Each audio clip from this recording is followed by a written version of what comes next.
we're getting near the end. So before we get to the last talk, I just want to also thank Neil and the organizing committee for a fantastic workshop here today. So thank you very much. Great.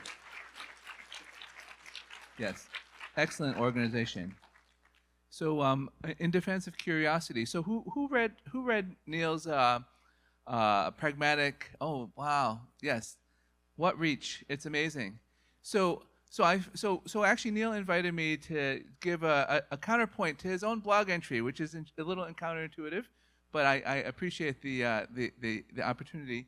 And so I chose this title slide because it's a picture of Venetian glassmaking in the 17th century, which reminds me a lot about what what our community is going through today. I don't know if anybody is here because of my tweet where I advertise I'm going to talk about Venetian glassmaking. So if you're here,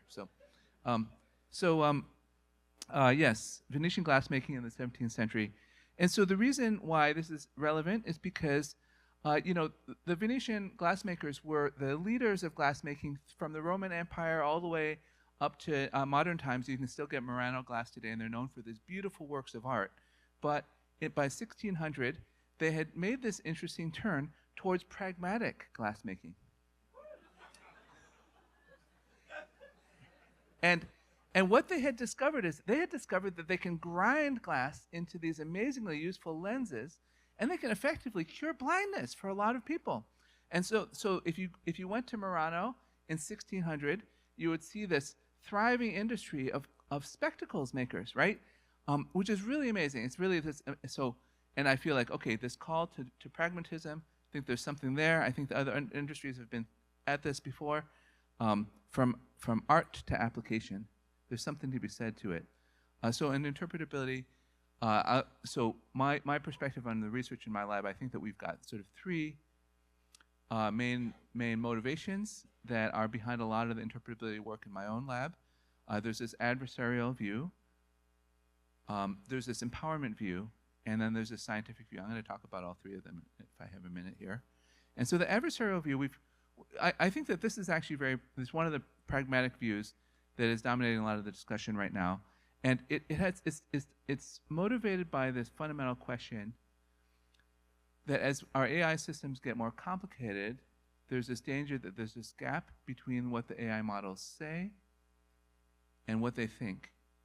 And pretty much the rest of machine learning is focused on understanding what the models say, and it falls on us as interpretability researchers to try to get a handle on this second piece of what are they thinking that they might not be saying. And I think that when you look at a lot of the pragmatic questions, it's about figuring out how to close this gap in a lot of different settings. And so there's a lot of work here. A lot of it's been talked about in previous talks. It's very important. Now, my personal opinion is it's super important. It's probably not the most important thing that we work on.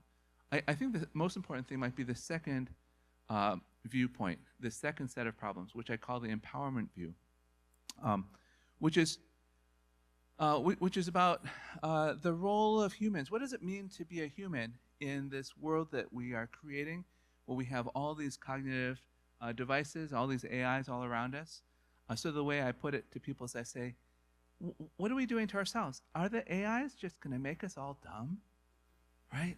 Like, what's going to happen? Like, what is our role in the world? And the interesting thing about interpretability here is, unlike the rest of machine learning, we always put ourselves in the point of view, like our goal is to try to improve human insight. Like everybody else is trying to improve AI insight, and we're improving human insight.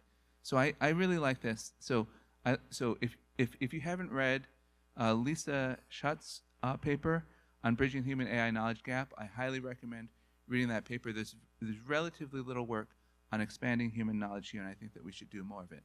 Okay, so third view is the scientific view. And this is really what I'm here to defend today, is the importance of the scientific view. And the reason it's important is because we're going through a huge change in science and society. For 5,000 years, if you asked people, what does it mean to be human? What does it mean to think? What does it mean to be rational? You get this view of a universe where the human mind has been at the center of the universe. We only knew of one kind of rational being, that was us, and the sort of semi-rational animals have sort of been on the outskirts. But But we're not the first people to go through the Copernican revolution. Certainly, in 1608, these glassmakers, they played with their lenses, and they decided that they discovered that they could make something besides glasses. They could make spy glasses that would extend human vision. And then 1 year later,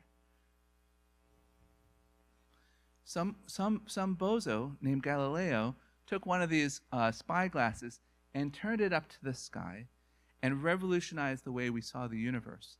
So my exhortation to you is to hold on to your curiosity, because it drives these 5,000-year-old questions of what is thinking, what is belief, what is meaning, what is agency, what is consciousness. Don't let go of those questions. These are important. And so continue to go and do good long-term research.